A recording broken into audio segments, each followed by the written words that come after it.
अगर कोई मनुष्य मर जाए तो क्या वह फिर से जीवित होगा? मृत्यु और जीवन की समस्या या जीवन और मृत्यु की, क्या आपने कभी इस पर विचार नहीं किया? आप किसी अंतिम संस्कार में गए हैं। कुछ पल के लिए आप गंभीर होते हैं, विचारशील होते हैं। उस रात आप वापस जाते हैं, बिस्तर पर जाते हैं और उसके बारे में सोचते हैं। एक दिन वे मुझे भी कब्रिस्तान ले जाएंगे। वे मेरे बारे में कुछ शब्द कहेंगे। क्या वही अंत है? क्या सब कुछ वहीं समाप्त हो जाता है? क्या आप जानते हैं कि बाइबल क्या कहती है? बाइबल कहती है कि जन्म का एक समय होता है और मृत्यु का भी एक समय।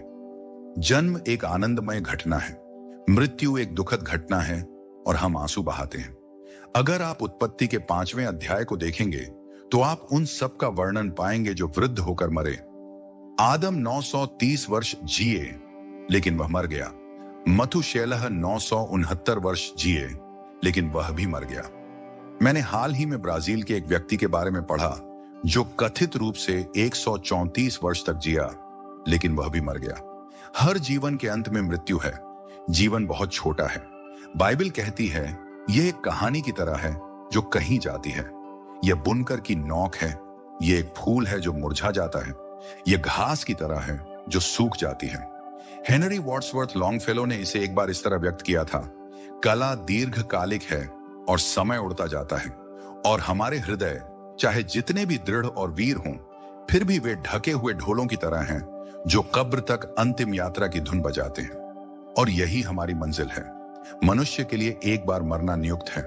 तू मरेगा और जीवित न रहेगा। अब सवाल यह है, क्या आप ईश्वर से मिलने के लिए तैयार हैं? क्योंकि बाइबल कहती है मनुष्य के लिए एक बार मरना निश्चित है, परंतु उसके बाद न्याय। इस किताब के अनुसार मृत्यु के बाद कुछ है। अब फिर से मैं कहता हूं, मैं इसे वैज्ञानिक प्रयोगशाला में ले जाकर आपको साबित नहीं कर सकता, लेकिन यह पुस्तक उत्पत्ति से प्रकाशित वाक्य तक सिखाती है कि यह जीवन केवल अनंत काल की तैयारी का कक्ष है। एक और जीवन है। पुराना नियम इसे सिखाता है, नया नियम इसे सिखाता है। यीशु ने इसे सिखाया, प्रेरितों ने इसे सिखाया। अगर कोई मनुष्य मर जाए तो क्या वह फिर से जीवित होगा? यही सवाल अय्यूब पूछता है। यही सवाल आज रात लाखों लोग पूछ रहे हैं और बाइबल का उत्तर स्पष्ट हां है। हां, मृत्यु के बाद जीवन है। अगर कोई मनुष्य मर जाए तो क्या वह फिर से जीवित होगा? महान रोमी विचारक सिसरो ने इस विषय पर कहा, मैं केवल अनुमान ही कर सकता हूं। मैंने अपने जीवन का बहुत बड़ा हिस्सा इसका उत्तर खोजने में बिताया है। मिसेस रूजवेल्ट, एलिनोर रूजवेल्ट ने कुछ वर्ष पूर्व एक लेख में कहा, मृत्यु के बाद जीवन में विश्वास करना मनुष्य की स्वाभाविक प्रवृत्ति है। और यह सच है। आप दुनिया में कहीं भी कोई जनजाति नहीं पाएंगे, आप कोई भी संस्कृति नहीं पाएंगे, आप इतिहास में कोई भी सभ्यता नहीं पाएंगे जो मृत्यु के बाद किसी न किसी रूप में जीवन में विश्वास न रखती हो। जब प्रारंभिक पितृपुरुष और तीर्थयात्री इस देश में आए तो उन्हें लगा कि उन्होंने न्यू इंग्लैंड में ऐसी कुछ जनजातियां पाई हैं जो मृत्यु के बाद जीवन में विश्वास नहीं करती। लेकिन जल्द ही जब उन्होंने संवाद स्थापित किया तो पाया कि वे सुखद शिकार भूमि में विश्वास करते थे। हाँ, मनुष्य के भीतर कुछ ऐसा है जो कहता है कि एक भविष्य जीवन अवश्य होना चाहिए। इस जीवन के परे कुछ अवश्य होना चाहिए, परंतु अंततः केवल एक प्रामाणिक व्यक्ति ही इस विषय पर बोल सकता है, क्योंकि वही मृत्यु से होकर आया। वह पुनर्जीवित हुआ और उसका नाम यीशु मसीह है। 2 या 3 साल पहले मुझे जर्मनी के चांसलर कोनराड एडनोवर से मिलने का सौभाग्य मिला। यह उनके कार्यकाल का अंतिम वर्ष था। उन्होंने मुझे आमंत्रित किया था। मैं जर्मनी में प्रचार कर रहा था। उन्होंने मुझे बुलाया और मुझे नहीं पता था कि किस लिए। मैं बहुत हैरान हुआ और निश्चित ही सम्मानित महसूस किया। मैं गया। वह बड़े लंबे विशालकाय व्यक्ति थे। वह व्यक्ति जिसने लगभग अकेले युद्ध के बाद जर्मनी में लोकतंत्र को पुनर्स्थापित किया था। और मैंने सोचा कि यह महान व्यक्ति मुझसे क्या चाहता है। उसका पहला सवाल यह था, क्या आप मृत्यु के बाद जीवन में विश्वास करते हैं? मैंने कहा, हाँ महोदय, मैं विश्वास करता हूं। मैं मानता हूं कि बाइबल इसे सिखाती है। उन्होंने कहा, मैं भी विश्वास करता हूं। उन्होंने कहा, मैं यीशु मसीह के पुनरुत्थान का अध्ययन कर रहा हूं। और उन्होंने कहा, जब मैं चांसलर का पद छोड़ दूंगा तो मैं अपने जीवन का बाकी हिस्सा मसीह के पुनरुत्थान का अध्ययन करने में बिताऊंगा, क्योंकि उन्होंने कहा, यदि मसीह जीवित है तो संसार में आशा है। यदि मसीह जीवित नहीं है तो मुझे कोई आशा नजर नहीं आती कि सभ्यता बच सके। क्या यह अद्भुत नहीं है? हाँ, यीशु मसीह जीवित हैं। वह मृत्यु से जी उठे और उस दिन, उस ईस्टर रविवार की सुबह, पहले ईस्टर पर जब मरियम मगदलिनी और सालोमी कब्र पर गईं, ये सोचते हुए कि वे एक मृत शरीर को अभिषेक करेंगी, उन्होंने वहां एक स्वर्गदूत को बैठे देखा और उन्होंने पूछा, यीशु कहां है? स्वर्गदूत ने कहा, वह यहां नहीं है, वह जी उठे हैं। मैं आज रात आपको यह कहता हूं कि यह संसार ने जो सबसे बड़ी खबर सुनी है, वह यहां नहीं है। उन्होंने मृत्यु को पराजित किया है, वह जीवित है। भाइयों और बहनों, मैं विश्वास करता हूं कि यीशु मसीह के पुनरुत्थान का प्रमाण लगभग किसी भी अन्य रोमन ऐतिहासिक तथ्य से अधिक है। मुझे नहीं लगता कि प्राचीन इतिहास में कोई और तथ्य इतना प्रमाणित है जितना यीशु मसीह का पुनरुत्थान। लेकिन भले ही कोई ऐतिहासिक प्रमाण न हो, कोई वैज्ञानिक प्रमाण न हो, हालांकि है, मैं फिर भी विश्वास करता, क्योंकि मैं मानता हूं कि यह पुस्तक ईश्वर का प्रेरित वचन है और पूरी प्रारंभिक कलीसिया देश भर में यीशु मसीह के पुनरुत्थान का प्रचार करती थी। यही वह बात थी जिसने रोमी साम्राज्य को हिला दिया था कि एक मनुष्य मृत्यु से जी उठा है। वह जीवित है, मृत्यु उसे रोक नहीं सकी। मसीह जीवित है, वह एक जीवित उद्धार करता है और फिर भी उसके कई अनुयायी और मसीही इस तरह जीवन जीते हैं जैसे वह मरे हुए हों। वह मृत नहीं है, वह जीवित है। और बाइबल कहती है कि एक निश्चित क्षण पर, एक विशेष संकेत पर वह इस पृथ्वी पर फिर आएंगे और अपना राज्य स्थापित करेंगे। और कैसा राज्य होगा वह? यह एक ऐसा संसार होगा जहां आंसू नहीं होंगे, शोक नहीं होगा, मृत्यु नहीं होगी, कोई दुख नहीं होगा, कोई युद्ध नहीं होगा, कोई पुलिस बल नहीं होंगे, कोई सेनाएं नहीं होंगी। यह एक शानदार संसार होगा जिसे केवल एक व्यक्ति शासित करेगा, प्रभु यीशु मसीह। वह जीवित है।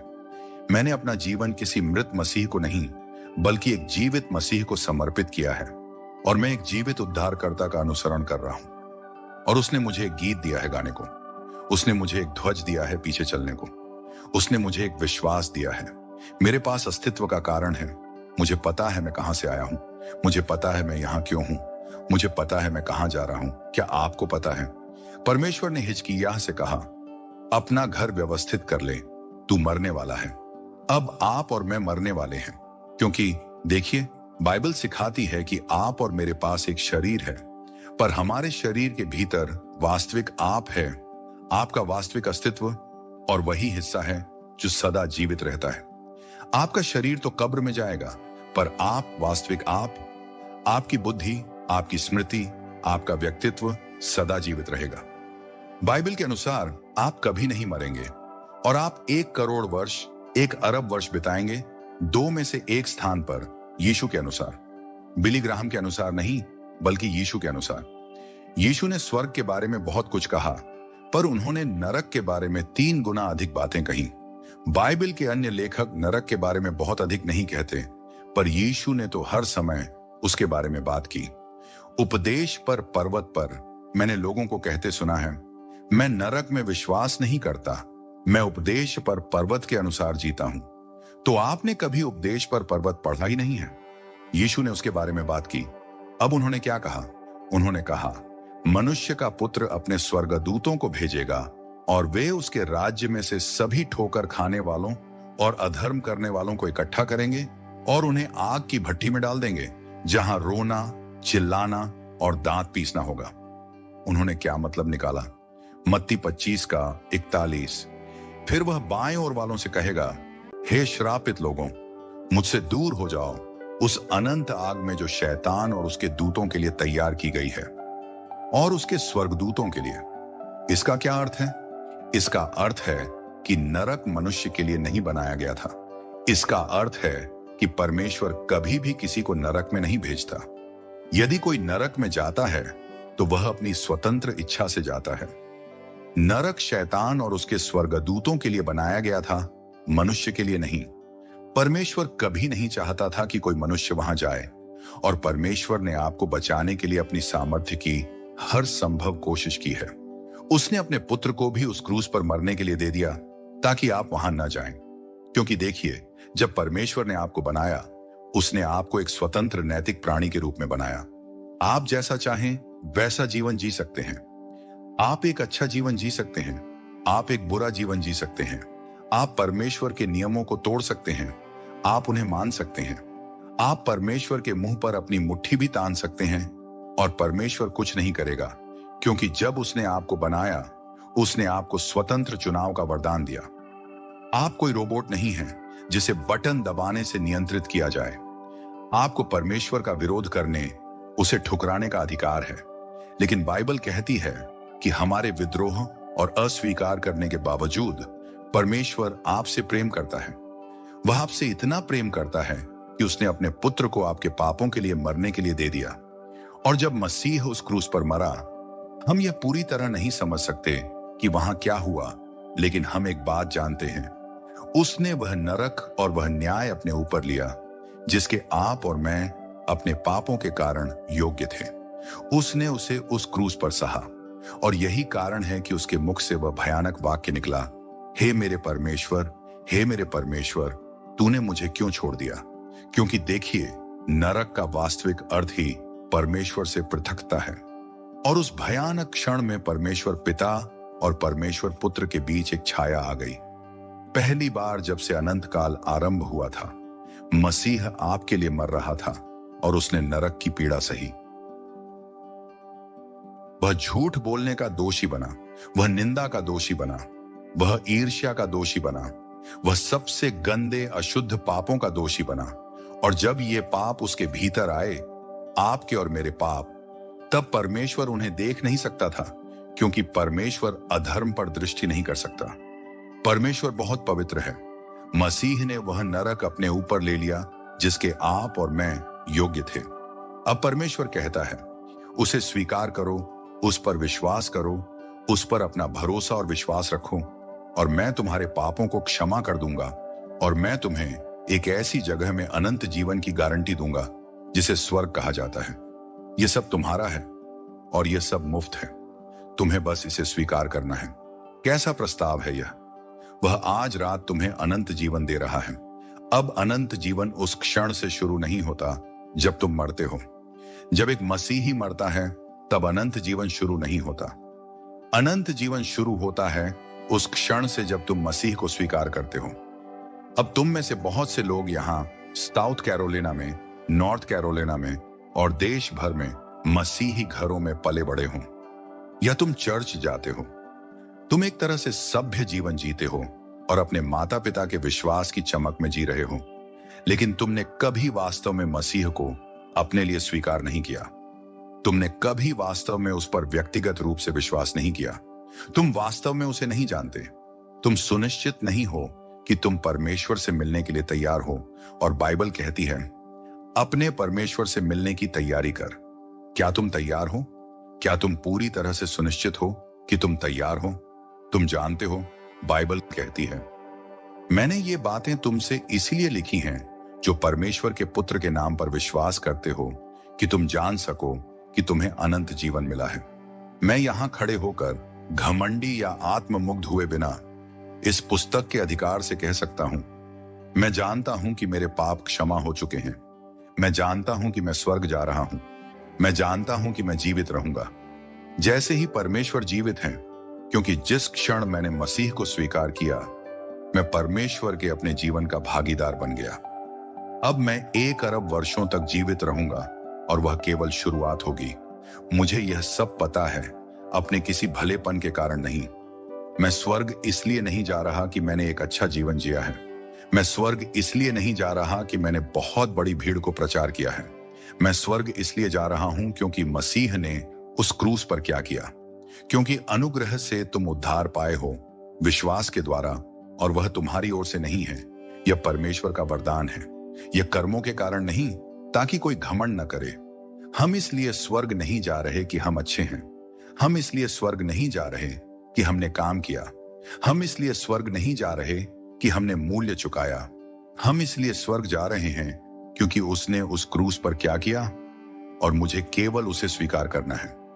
और मसीह को स्वीकार करना इतना सरल है कि करोड़ों लोग उसकी सादगी पर ठोकर खा जाते हैं। परमेश्वर ने इसे इतना सरल बनाया है कि बच्चे भी विश्वास कर सकें। उसने इसे इतना सरल और आसान बनाया है कि एक अंधा, बहरा, गूंगा व्यक्ति भी विश्वास कर सके। कोई भी जाति का व्यक्ति विश्वास कर सकता है।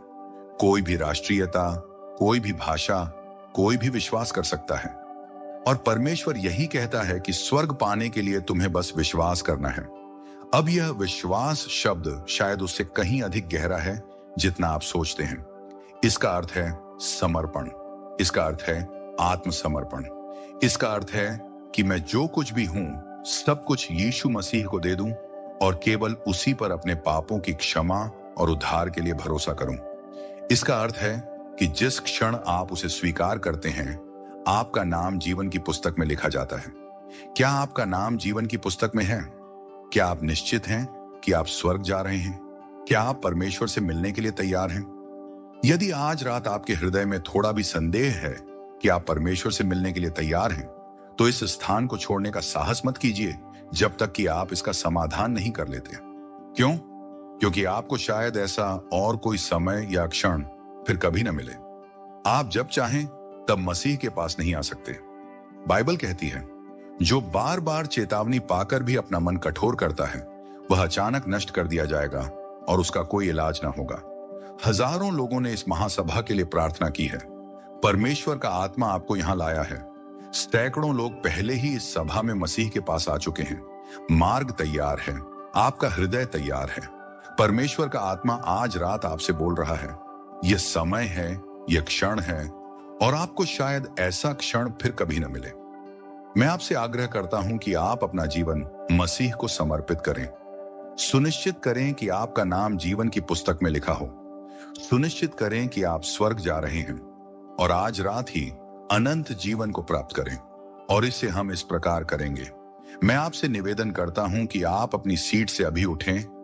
सैकड़ों लोग अपनी सीट से उठें और इस मंच के सामने आकर खड़े हो जाएं, शांति और आदर पूर्वक। मैं सभी से अनुरोध करता हूं कि कोई भी सेवा से बाहर न जाए। अपनी सीट से उठिए। पुरुष, महिलाएं, युवक, युवतियां, आप कलीसिया के सदस्य हो सकते हैं। आप एक सेवक हो सकते हैं। आप कोरस टीम के सदस्य हो सकते हैं। लेकिन उठिए और यहां आकर खड़े हो जाइए। और जब आप यहां खड़े हो जाएंगे, मैं आपसे कुछ शब्द कहूंगा, प्रार्थना करूंगा, आपको कुछ साहित्य दूंगा और आप फिर अपने मित्रों के पास वापस जा सकते हैं। बस इतना ही है। लेकिन यह बहुत महत्वपूर्ण है कि आप आकर यह सार्वजनिक घोषणा करें।